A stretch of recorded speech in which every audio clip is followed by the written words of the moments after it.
Hey, Rich, AOK Knives, Ace on Knives. I got a really cool one today.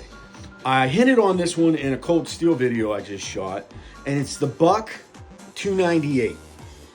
Yeah, this thing is got anodized aluminum scales, right? And it has this really cool lever blade lock. This thing's neat. So what that does is that keeps you from being able to open it when it's in the closed position. That's the only thing this lock is used for. It's assisted opening. Yep. Now, back in 2005, I guess Buck moved the manufacturing to Idaho. And this was one of the first knives that they made in Idaho in 2005.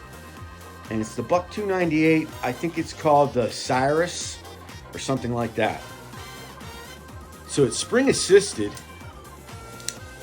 And it opens really smooth for a spring assist. It doesn't go crack like a lot of those that are really aggressive.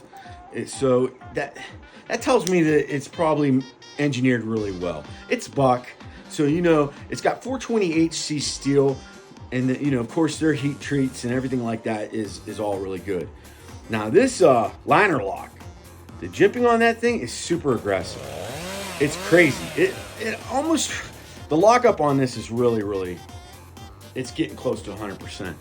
So it's kind of tough to push that over. But this knife is, 2005? So this knife is, what is that? That's 18 years old. Yeah. But see, it's got that safety lock, which I think is really neat. Anodized aluminum, stainless steel. So this thing is gonna, it's not gonna get weathered. It's not gonna rust much. But this thing's really cool. It's made in USA. So you can tell it's made in USA. You really can. Just when you take a similar knife, when I say similar, I'm going to go with what I think is a really good budget brand, Rake. And I have a Rake knife that it looks almost exactly like this, but it's not even close. The feel of this is so solid. I mean, and Rake's nice. I love my Rake. Don't get me wrong. But man alive, just neat little accessories. It's a really cool Buck knife. This thing's like $135 too. So it's not cheap. But boy, it's got thumb studs. Now the thumb studs they're really in there tight. But I just thumb studded it and it flew open. Now, reverse flick. Yeah. Not gonna get anything off the blade because it's got this swage right here that does an angle and your finger's just gonna slide right off there. So you're not gonna do anything off the blade. And I do like how the pocket clip does this over here.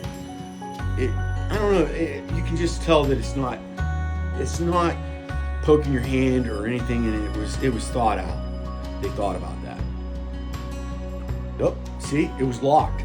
So it wasn't letting me get the flip or open it. That's kind of nice.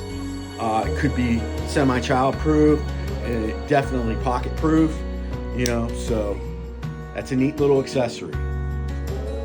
I like this knife. I like this knife a lot. I'm about to buy a Buck. I'm not going to buy this, obviously. It's older and all that. And this is my buddy Brad's Buck. But yeah, I have my eye on a couple Bucks. It's time to buy at least one or two of those suckers. I do want the Buck 110 automatic. That would be really cool because that's still got the old school look, but it has a button and your knife fight within seconds. Oh yeah, I'm a knife fighter. Guys, check this thing out. It is pretty cool. It is really cool, actually. It feels like a piece of history, which it kind of is. Deuces.